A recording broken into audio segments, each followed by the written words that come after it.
Good morning વિદ્યાર્થી મિત્રો.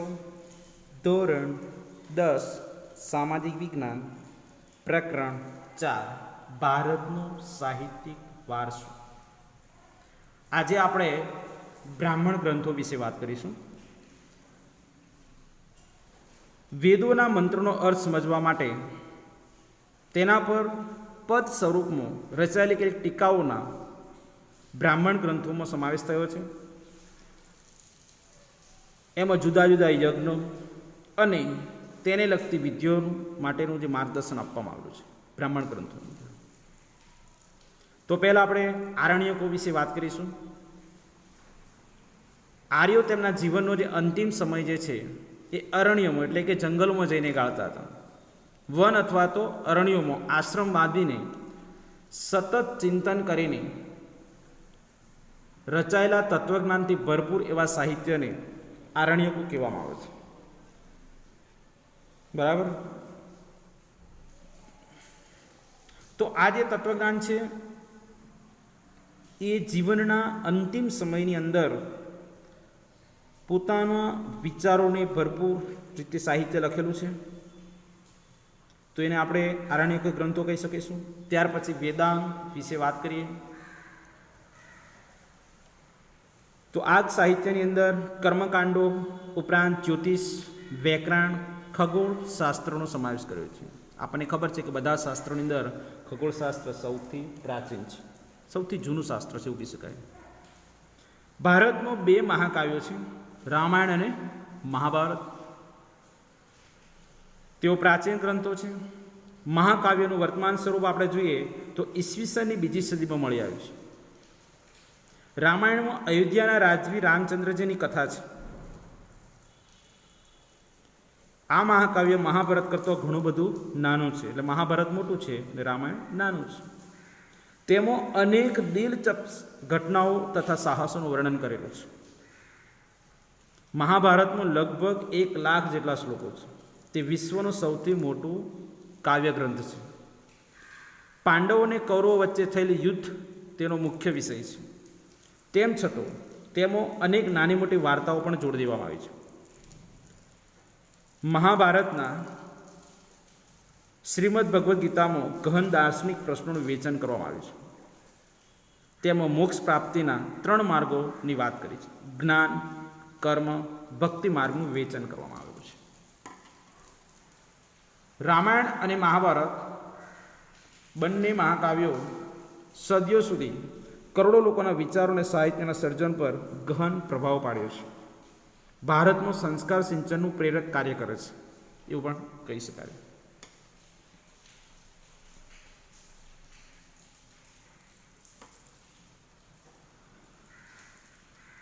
આ યુગની અંદર આપણે જોઈએ કે સંસ્કૃત સાહિત્ય જે છે એ પુષ્કળ પ્રમાણની અંદર રચાયું. ધાર્મિક અને લૌકિક એવી બંને પ્રકારની રચનાઓ થઈ. પુરાણો જે છે આરંભિક વૈદિક ધર્મને સમજવામાં મુખ્ય ભૂમિકા છે. 18 પુરાણો છે. વૈદિક ધર્મને સમજવું હોય તો મુખ્ય ભૂમિકા ભજવે છે. આ સમયગાળા દરમિયાન અનેક શાસ્ત્રો, સ્મૃતિ ગ્રંથો પણ રચાયા. સ્મૃતિ ગ્રંથો શાસ્ત્રની વાત કરીએ તો એમાં કૌટિલ્યનું અર્થશાસ્ત્ર વહીવટી વિજ્ઞાનની કૃતિ છે. વિવિધ કક્ષાના ગણિત અને અન્ય વિજ્ઞાનના સંબંધિત શાસ્ત્રો પણ રચાયા. તો આ શાસ્ત્રો રહ્યા. ત્યાર પછી સ્મૃતિ ગ્રંથોની વાત કરીએ તો ધર્મ દ્વારા અનુમોદિત કર્તવ્યો, રિવાજો અને નિયમોનો સમાવેશ કર્યો છે. એટલે સ્મૃતિ ગ્રંથોની અંદર તે સમયની જીવનશૈલી, નીતિ નિયમો, રિવાજો કેવા છે એની વાત કરવામાં આવેલી છે. ત્યાર પછી આપણે વાત કરીશું બૌદ્ધિક સાહિત્ય. બરાબર. જો બૌદ્ધ સાહિત્ય જે છે પ્રારંભની અંદર પાલી ભાષામાં લખાયેલું છે. બરાબર. તો પાલી ભાષા ખાસ યાદ રાખવી અને એને 3 ભાગમાં વિભાજિત કરવામાં આવી છે. એટલા માટે આ સાહિત્યને ત્રિપિટક તરીકે ઓળખવામાં આવે છે. તો 3 ગ્રંથોનો સમાવેશ છે: સુત પિટક, વિનય પિટક, અભિધમ પિટક. બૌદ્ધ સાહિત્યમાં અનેક ગ્રંથો લખાયા. ગુપ્ત યુગને સંસ્કૃત કાવ્ય અને નાટકોના વિકાસનો સ્વર્ણયુગ કહેવામાં આવે છે. કારણ કે ગુપ્તકાલીન યુગની અંદર તમે જુઓ સંસ્કૃત સાહિત્યનો વિકાસ થવાથી કાવ્યો અને નાટકો રચાયા. જેને સુવર્ણયુગ કહેવામાં આવે છે. આ સમયગાળા દરમિયાન મહાન લેખકો થઈ ગયા સંસ્કૃત સાહિત્યની અંદર. મહાકવિ કાલિદાસ, ભૌભૂતિ, ભારવી, ભર્તુહરી, બાણભટ્ટ, માદ ઇત્યાદિનો સમાવેશ થાય છે. આ તમામ ભારતભરની અંદર પ્રખ્યાત છે. મહાકવિ કાલિદાસની વાત કરીએ તો વિશ્વ પ્રસિદ્ધ કવિ છે. ભારતભરના વિખ્યાત નહીં પણ વિશ્વ પ્રસિદ્ધ કવિ છે એવું કહી શકાય. પોતાની ઉત્તમ કાવ્યકલા, ઉત્કૃષ્ટ નાટ્ય શૈલીઓ આપણને જોવા મળે છે. કુમાર સંભવ, રઘુવંશ, મેઘદૂત, ઋતુ સંવાર, અભિજ્ઞ, શાકુંતલમ, આ બધા મહાકવિ કાલિદાસના નાટકો ગાયું છે. તો મહાકવિ કાલિદાસના નાટકોની અંદર અભિજ્ઞાન શાકુંતલમ જે નાટક છે એ પ્રસિદ્ધ નાટક છે એવું આપણે કહી શકીશું. ત્યાર પછી બાણભટ્ટ લિખિત હર્ષચરિત સમ્રાટ હર્ષવર્ધનનું જીવન ચરિત્ર છે. બાણે રચિત કાદંબરીની રચના કરી છે. એવા અન્ય પ્રસિદ્ધ ગ્રંથો પણ રચાયા છે. ભૌભૂતિનું છે ઉત્તરામચરિત, ભારવીનું છે કિરાતાજુન્યમ, વિશાખાદત્તનું છે મુદ્રા રાક્ષસ, શુદ્રકનું છે મુચ્કટિકમ, દંડીનું છે 10 કુમારજ. તો આ બધા ગ્રંથો જે છે, આ બધા નાટકોની રચના સંસ્કૃત સાહિત્ય થયેલી જોવા મળે છે. આ ગ્રંથોની અંદર મુખ્ય વિષયો શું છે, કઈ માહિતી લખવામાં આવી છે, તે સમયની રાજકીય ઘટનાઓ, પ્રણય પ્રસંગો, રૂપકો, હાસ્ય પ્રસંગો અને તત્વજ્ઞાનનો ઉલ્લેખ કરેલો છે. ત્યાર પછી આપણે ગુજરાતી સાહિત્યની વાત કરીએ તો શરૂઆતની અંદર આપણે જોઈએ છીએ ગુજરાતી સાહિત્ય પદ્ય સ્વરૂપમાં લખાયેલું છે, પદ્ય સાહિત્યમાં લખાયેલું છે. સમય જતાં ગુજરાતી સાહિત્યની અંદર ખેડાણ થતાં અનેક કૃતિઓ લખાઈ છે અને એનું સર્જન કરનાર નરસિંહ મહેતા, મીરાબાઈ, દયારામ, અખો, પ્રેમાનંદ, પ્રીતમ, ગંગાસતી જેવા સાહિત્યકારો થઈ ગયા, જેમણે પદો, ગીતો, ગરબી, છપ્પા, આખ્યાન કાવ્યો વગેરેની રચનાઓ કરી છે અને ગુજરાતી સાહિત્યને સમૃદ્ધ બનાવવાનું કામ. ત્યાર પછી આપણે જોઈએ નર્મદ, નવલરામ, મહિપતરામ, રૂપરામ, નીલકંઠ, ગોવર્ધન રામ ત્રિપાઠી, કિશોરલાલ, મસરૂવાલા, પન્નાલાલ પટેલ, ઉમાશંકર જોશી, આ બધા સાક્ષરવર્યો કહેવાય છે ગુજરાતી સાહિત્યની અંદર. એમને ગુજરાતી સાહિત્યને ખૂબ જ સમૃદ્ધ બનાવવાનું કામ કર્યું છે.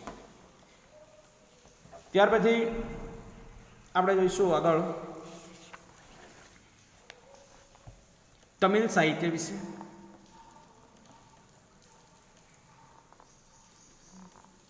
સૌથી જૂની ભાષા તમિલ ભાષા છે દ્રવિડ કુળની. તો તમિલ, તેલુગુ, કન્નડ, મલયાલમ આ જે છે એ દ્રવિડ કુળની ભાષાઓ આપણને જોવા મળે છે. આ સાહિત્યનો આરંભ ક્યારે થયો? ઈસવીસનના આરંભ જેટલું જ જૂનું સાહિત્ય છે તમિલ સાહિત્ય. ભારતની પ્રચલિત પરંપરા અનુસાર આ સાહિત્યને સંગમ સાહિત્યની અંદર 3 ભાગમાં વિભાજિત કરવામાં આવેલું છે. તો 3 ભાગો કયા કયા છે? રાજનીતિને લગતું સાહિત્ય છે, યુદ્ધને લગતું છે અને પ્રેમ પ્રસંગને લગતું છે. એ સમયની અંદર અનેક સંતો અને કવિઓ થઈ ગયા છે જેમણે આ સાહિત્યને આગળ ધપાવ્યું છે. સંગમ સાહિત્યના અનેક વિષયો આ આપેલા છે.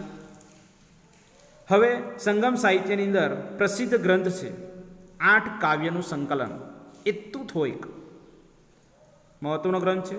વ્યાકરણ ગ્રંથની વાત કરીએ સંગમ સાહિત્યનો તો તોલકાપ્યમ છે અને 10 ગીતો પથ્થુ પાતું છે.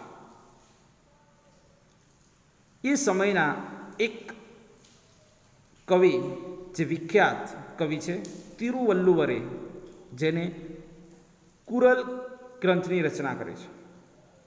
આ કાવ્ય ગ્રંથની અંદર જીવનના અનેક પાસાનું વિવેચન કરવામાં આવ્યું છે. શિલ્પ તિક્કારમ અને મણિમેખ લાય તો પ્રારંભિક તમિલ સાહિત્યના વિખ્યાત ગ્રંથો છે.